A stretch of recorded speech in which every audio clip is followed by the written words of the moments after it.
Hello lovely. So today I thought I would film some techniques and stitches that I use for the Cairngorm pattern, but you can actually use this technique for shaping and for finishing for other garments and other stitch patterns as well. So I'm just going to show you first of all, this is an unfinished version of my Cairngorm vest. So it's like a tank top grandad style vest, and it's a v-neck. So this will be a few mini episodes where I'll show you the different techniques and how to work them, and there's a playlist on the channel for left-handed and for right-handed, so check them out for the rest of the techniques that's included in this pattern. So let's get started and learn how to work the granny style stitch. Okay, so this is the start of like a little sample version of the Cairngorm Vest. This is the granny style cluster, which is worked 3 double crochets together and then a chain 1 in between, and then each of the rows are worked into the chain spaces of the, or each of the stitches from above are worked into the chain spaces of the stitch below.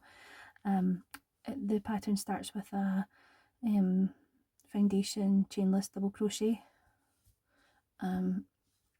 so that's included here as well. I'm obviously not making a big version, this is just a little mock version, little sample dolly size, but it's just to show you the techniques. So first of all I will show you how to work the stitch as a regular stitch. So I'm in the middle of the second row of the pattern. I've got a chain 1 already there, so I'm going to yarn over, insert into the chain space, pull up a loop. I've got 2 loops on my hook, yarn over and pull through 2, 3 loops on the hook, yarn over again, insert and pull through 2, 4 loops on the hook, and then I'm going to close it off by pulling through all 4 and then chain 1. And that's how you work the stitch all the way in this pattern. So always into a chain space like that,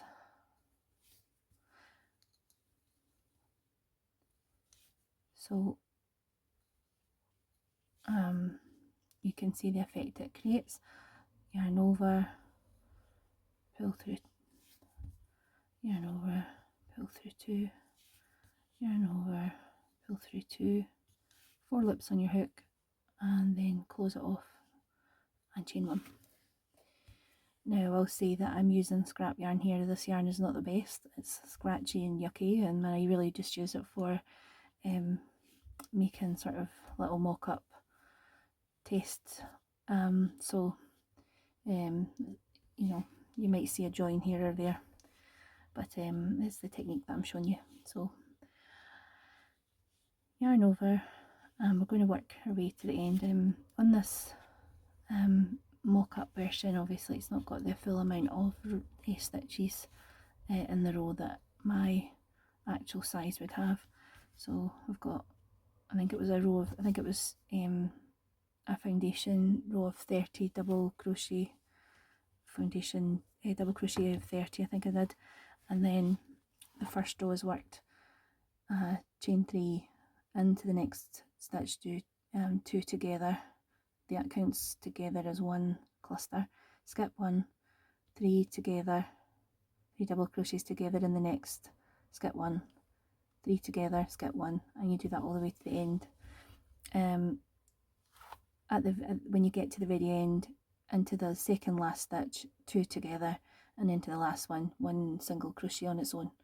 And that's how the pattern works. In the second row you do the opposite, where you've got chain 4, so chain 3 counts as a double crochet, and then the next chain counts as the space, as this chain space, and then into the first chain space of the previous row is 3 together double crochets, cluster, and then you always skip the stitch into the next one, 3 together, 3 together, 3 together, 3 together, always with a chain 1 separating them, and then I'll show you what happens at the very end of this. So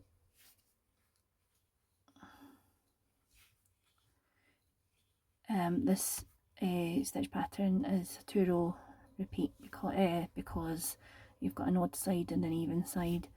Obviously a front and a back of the stitch, they look slightly different, and also you'll have one row where there's a chain space at the start and one that doesn't. So we're at the end almost here. Insert my do my last stitch here, and then close it off, chain 1, and then I'm going to do 1 double crochet into the top of the chain 3. Sorry, I've got a little bit of a fankle here. Told you that it would be. There we are. Okay, so into that, as I said, into this last one, 1 double crochet into the last stitch, top of the chain 3. Now that mirrors what we talked about at the start, where we said chain 4. So that's basically what you've done here. You've done a chain and a double crochet, which is like 3 together, 3 chains together. So same height, that's what I'm implying here. Okay, now I'm going to obviously, if this was the real pattern, I would continue to keep going for a lot of rows, and then I would start working at decreases and increases for the bust section. But because this is just a sample and I want to show you the techniques, I've worked 2 rows of the cluster pattern. As this is a small sample, I'm just going to work an extra row just to show you the differences between the odd and even row, as the stitch counts do differ, but then they do balance out when you work both rows. The next video will show you the increases and decreases for this stitch pattern. Okay, so I'll just work one more row. This is the issue when you've got just a little sample project to do instead of the real pattern. So I've chained 2, I always do a 3rd one there, and then in this first chain space I'm going to put 2 double crochets in together, so that the chain 3 is and the 2 together count as 1 cluster together. Chain 1, and then I'll just work across.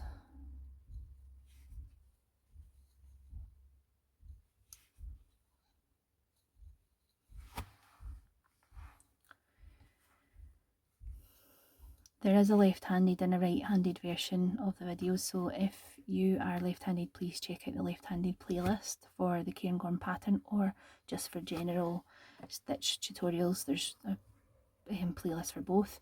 And also, if you're right-handed, the same thing applies. There's a right-handed version of all the techniques and tutorials for the Cairngorm Vest, but there's also a general tutorial one as well for all the techniques and things that involve left or right-handed orientation.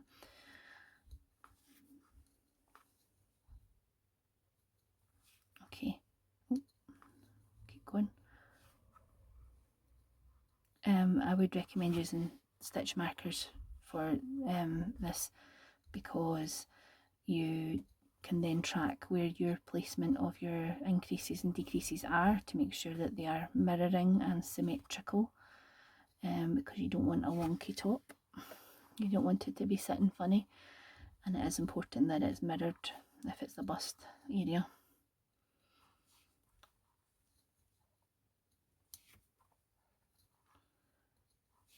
So you can see that it's building up.